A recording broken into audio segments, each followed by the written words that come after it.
नमस्कार दोस्तों, आज़ादी के इस पावन पर्व पर आपको हार्दिक शुभकामनाएं हैं। सैकड़ों वर्षों की गुलामी में मिली मुक्ति की इस फिजा में एक अलग ही उमंग है। मैं आशित त्यागी युग करवट पर आपका स्वागत करता हूं। आज़ादी के इस अमृत महोत्सव पर, इस स्वतंत्रता दिवस की इस पावन पर्व पर कुछ बातें आपके साथ शेयर करूंगा। उम्मीद करता हूं कि अच्छी लगेंगी, पसंद आएंगी। दोस्तों, हम सभी जानते हैं कि फिल्मों में देशभक्ति पर आधारित बहुत सारे गीत बने हैं, बहुत सारे गाने बने हैं। एक गाने के पीछे की मैं एक कहानी आपको बताऊंगा, छोटी सी, और ये भी आप समझ लीजिए कि इसी गीत के बाद फिल्मों में राष्ट्रभक्ति पर आधारित काम होना शुरू हुआ और गाने बनने शुरू हुए, गीत लिखने शुरू किए। 1962 में भारत चीन युद्ध के बाद शहीदों को श्रद्धांजलि देने के लिए दिल्ली में एक कार्यक्रम रखा गया, जिसमें प्रधानमंत्री जवाहरलाल नेहरू को भी आना था। कार्यक्रम में एक विशेष गीत लिखने के लिए महाकवि प्रदीप से कहा गया था। महाकवि प्रदीप इस गीत को लिखने के लिए बड़े परेशान थे, हर वक्त इस पर चिंतन मनन ध्यान करते रहते थे। एक दिन समुद्र के किनारे टहलते हुए उनके जहन में दो शब्द आए, ऐ मेरे वतन के लोगों, जरा आंख में भर लो पानी, क्योंकि कार्यक्रम शहीदों को श्रद्धांजलि देने का था। कवि प्रदीप को अपने मुंह से निकली ये लाइन बड़ी पसंद आई। उन्होंने सोचा इसी गीत को शहीद कार्यक्रम के लिए रखा जाएगा। लाइन नोट करनी थी, भूल ना जाऊं, लेकिन कवि प्रदीप के पास पेन नहीं था और कागज़ नहीं था। उन्होंने एक राहगीर से पेन मांगा, सिगरेट का पैकेट उठाया, सिगरेट के पैकेट को खोलकर उसका फॉइल निकाला और फॉइल पर ये दो लाइन लिखी और जिन्हें बाद में उन्होंने पूरा किया। इस गाने को गाने के लिए लता मंगेशकर से कहा गया था। शुरू में उन्होंने मना कर दिया था, लेकिन बाद में जब उन्होंने उस कार्यक्रम में एक गीत गाया तो वहाँ मौजूद और टीवी पर देख रहे प्रत्येक भारतीय नागरिक की आंखें नम हो गई थी। ये थी इस गीत के पीछे की एक कहानी, जो आपको पसंद आई होगी। अच्छी लगे जानकारी तो कमेंट करके मुझे बताइएगा और लाइक जरूर कीजिएगा, शेयर जरूर कीजिएगा। बात करता हूँ लाल सिंह चड्ढा की। आमिर खान की फिल्म आई लाल सिंह चड्ढा। पहले हफ्ते वो गिर गई, बहुत बुरी तरह फिल्म फ्लॉप हुई है। इस फिल्म को लेकर सोशल मीडिया पर #बॉयकॉट लाल सिंह चड्ढा ट्रेंड हुआ था। तब फिल्मी पंडित मान रहे थे इसका बहुत ज़्यादा असर नहीं है, लेकिन असर दिखा है। पहले हफ्ते में मात्र 37 करोड़ पर फिल्म है और बॉलीवुड को इस देश की जनता ने समझा दिया है कि वो देश के खिलाफ न सुनेंगे और न देखेंगे। उम्मीद करता हूँ कि बॉलीवुड के लोग इस घटना से, इस फिल्म के परिणाम से कुछ न कुछ सीखेंगे और देश के खिलाफ नकारात्मक जो बातें होती हैं उनसे दूरी बना के रखेंगे। बहुत जो पिछले कई दिनों से प्रकरण चल रहा है नोएडा का, ओमेक्स सोसाइटी का, श्रीकांत त्यागी का, इस मामले में एक नया मोड़ आया है। गौतम बुद्ध नगर के सांसद महेश शर्मा ने एक खुला पत्र जारी करके श्रीकांत त्यागी के परिवार से संवेदनाएं प्रकट की। ये भी कहा है उन्होंने, एक तरह से आप मान लीजिए कि सफाई दी है कि उस पूरे घटनाक्रम में का कोई दोष नहीं है। मेरठ के सांसद राजेंद्र अग्रवाल को भी उन्होंने इसमें इन्वॉल्व कर लिया है। लेकिन पश्चिमी उत्तर प्रदेश का पूरा समाज महेश शर्मा को माफ़ी देने के लिए तैयार नहीं है। 21 तारीख को इसी मामले पे नोएडा में एक महापंचायत है, जिसमें पूरे पश्चिमी उत्तर प्रदेश से, हरियाणा से, राजस्थान से, उत्तराखंड से लोग आएंगे, ऐसा दावा किया गया है। इन लोगों की एक ही मांग है कि सांसद महेश शर्मा के खिलाफ रिपोर्ट दर्ज हो, क्योंकि उन्होंने श्रीकांत की पत्नी जो एक महिला है, उसके 2 मासूम बच्चे, उन्हें उत्पीड़न जो हुआ वो महेश शर्मा की वजह से हुआ। और महेश शर्मा ने सांसद होते हुए भी एक IPS को, जो गौतम बुद्ध नगर जैसे बड़े ज़िले के पुलिस कमिश्नर हैं, उनको अपशब्द कहे थे। तो ये लोग 21 तारीख को पंचायत करके मांग करेंगे कि महेश शर्मा के खिलाफ कार्रवाई की जाए। एक छोटी सी जानकारी मैं आपके साथ और शेयर करना चाहता हूँ और उम्मीद करता हूँ कि बेहद पसंद आएगी। हम लोग 15 अगस्त को आज़ादी का महोत्सव मनाते हैं, आज़ादी का पर्व मनाते हैं, स्वाधीनता दिवस मनाते हैं। सब जानते हैं इसके पीछे कारण क्या है कि 15 अगस्त 1947 को हमें आज़ादी मिली अंग्रेजों से, शासन से। लेकिन क्या आप जानते हैं कि दुनिया में और भी कई ऐसे देश हैं जिनका स्वाधीनता दिवस 15 अगस्त ही है, जो 15 अगस्त को ही स्वतंत्र दिवस मनाते हैं। जापान ने कोरिया पर कब्जा कर रखा था। अमेरिका और रूस ने संयुक्त रूप से कार्रवाई करके जापान से कोरिया को मुक्त कराया था। उसी के बाद नॉर्थ कोरिया और साउथ कोरिया 2 देश बने।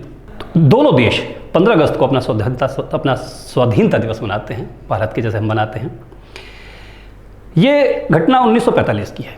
कोरिया को 1945 में 15 अगस्त को जापान के कब्जे से आज़ादी मिल गई थी।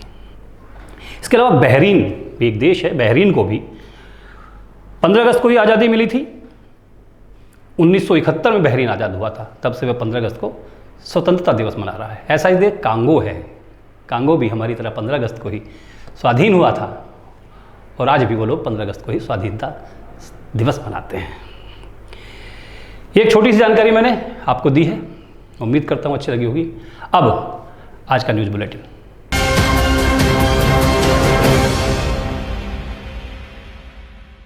आज़ादी के महापर्व पर गाजियाबाद को दुल्हन की तरह सजाया गया। क्या सड़क, क्या फ्लाईओवर, क्या सरकारी दफ्तरों की इमारतें, नज़ारे ऐसे कि नज़र हटाने को मन नहीं करता। आइए एक नज़र ऐसी ही नज़रों पर डालते हैं।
गाजियाबाद के सांसद और केंद्रीय मंत्री वीके सिंह ने राजनगर स्थित अपने आवास पर राष्ट्रीय ध्वज फहराया। इसके अलावा भाजपा कार्यालय पर हुए समारोह में भी वो शामिल हुए। एकजुटता की और एकता की, तभी हम जाकर अगले 25 साल के अंदर उस जगह तक पहुंच पाएंगे जिसका हमारा लक्ष्य है और जिसके ऊपर पहुंचने के बाद पूरा विश्व हमारी तरफ देखेगा। ध्येय को, इस लक्ष्य को अपने मन में रखें, एकजुट रहें, पार्टी के तौर पर सब लोगों का ध्यान रखें और अपने छोटे छोटी चीज़ों को छोड़कर हमेशा इस चीज़ को याद रखें, हम सब भारत माता की संतान हैं। बहुत बहुत धन्यवाद। जय हिंद। गाजियाबाद के जिला प्रशासन ने भी स्वतंत्रता दिवस मनाया है। जिलाधिकारी ने ध्वज फहराया कलेक्ट्रेट पर। इसके साथ उन्होंने बच्चों को पुरस्कार भी दिए। इसके अलावा तमाम जितने गाजियाबाद में सरकारी कार्यालय हैं सभी पर स्वाधीनता दिवस मनाया गया।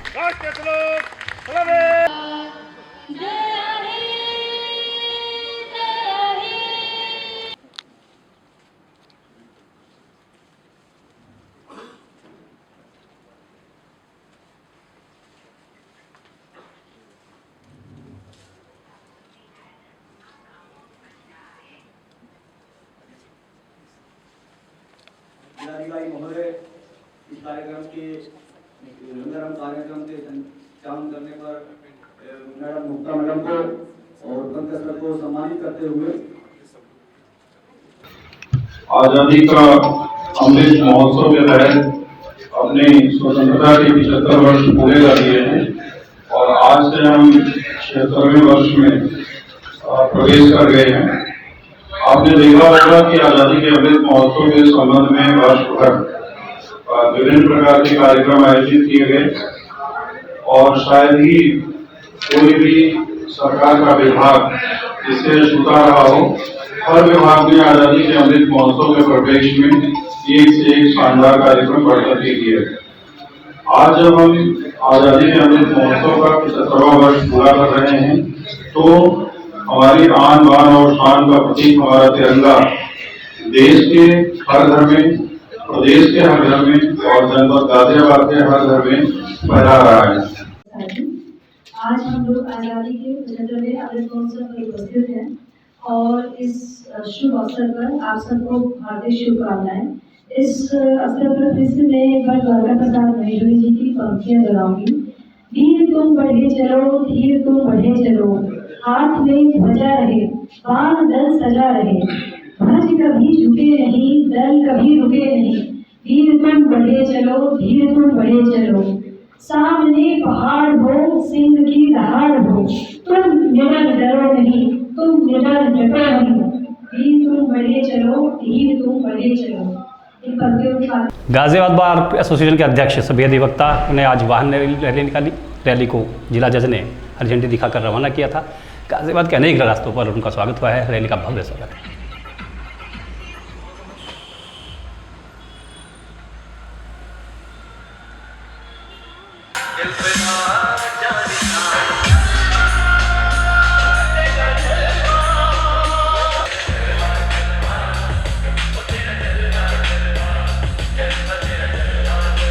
भारत माता की जय, भारत माता की जय, वंदे मातरम, वंदे मातरम, वंदे।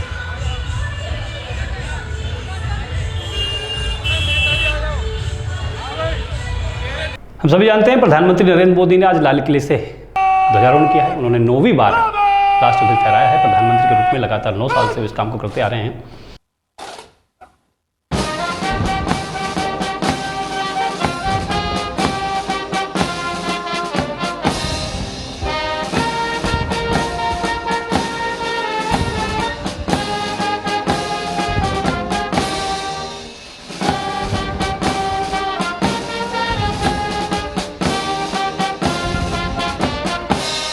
राष्ट्र के नाम संबोधन में प्रधानमंत्री नरेंद्र मोदी ने अगले 25 वर्ष की पूरी रूपरेखा देश के सामने रखी है और देश को विकसित श्रेणी में लाने का संकल्प दोहराया है।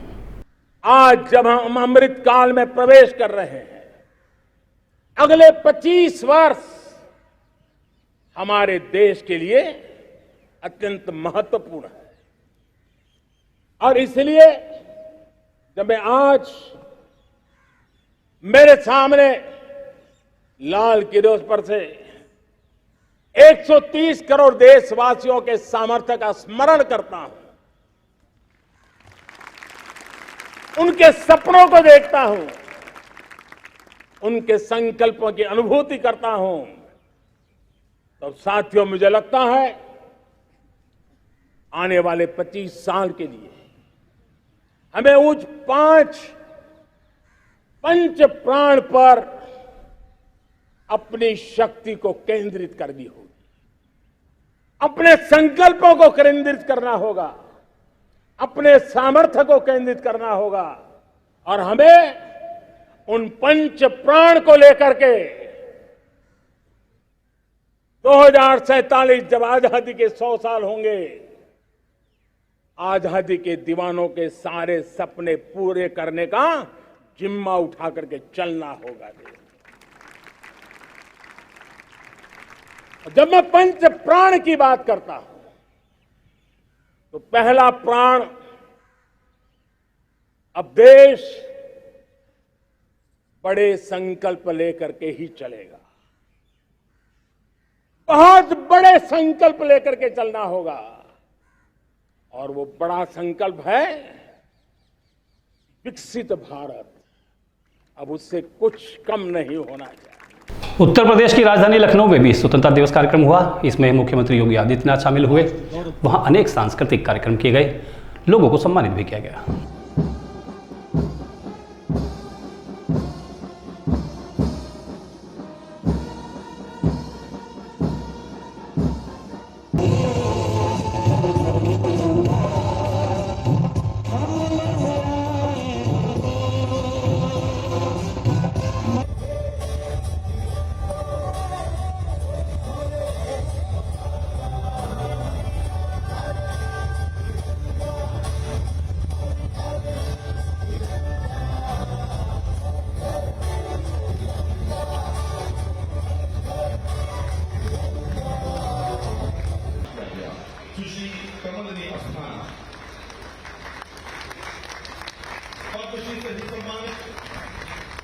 श्रीमती नलिनी इनके लिए आपको जोरदार तालियां बजानी है।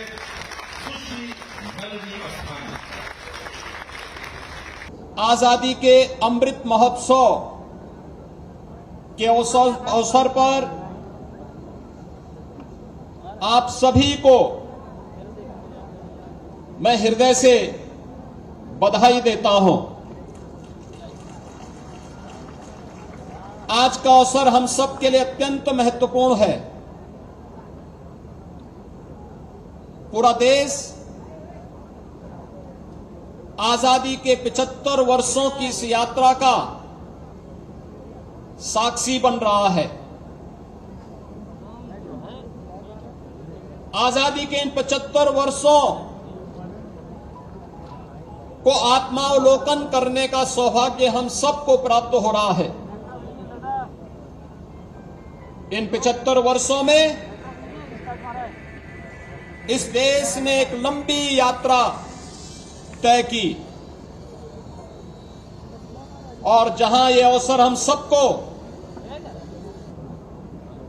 75 वर्षों की इस यात्रा का आत्मावलोकन करने का अवसर प्रदान कर रहा है,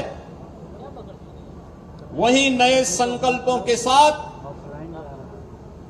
अमृत काल की एक नई कार्य योजना के साथ भी हमें आगे बढ़ने की नई प्रेरणा प्रदान कर रहा है। तो आज के लिए इतना ही, मुझे इजाज़त दीजिए। आज का हमारा कार्यक्रम कैसा लगा लाइक करके बताएं, कमेंट करके बताएं, आज की वीडियो को शेयर करें। आपके कमेंट हमारे लिए बहुत महत्वपूर्ण है। नमस्कार।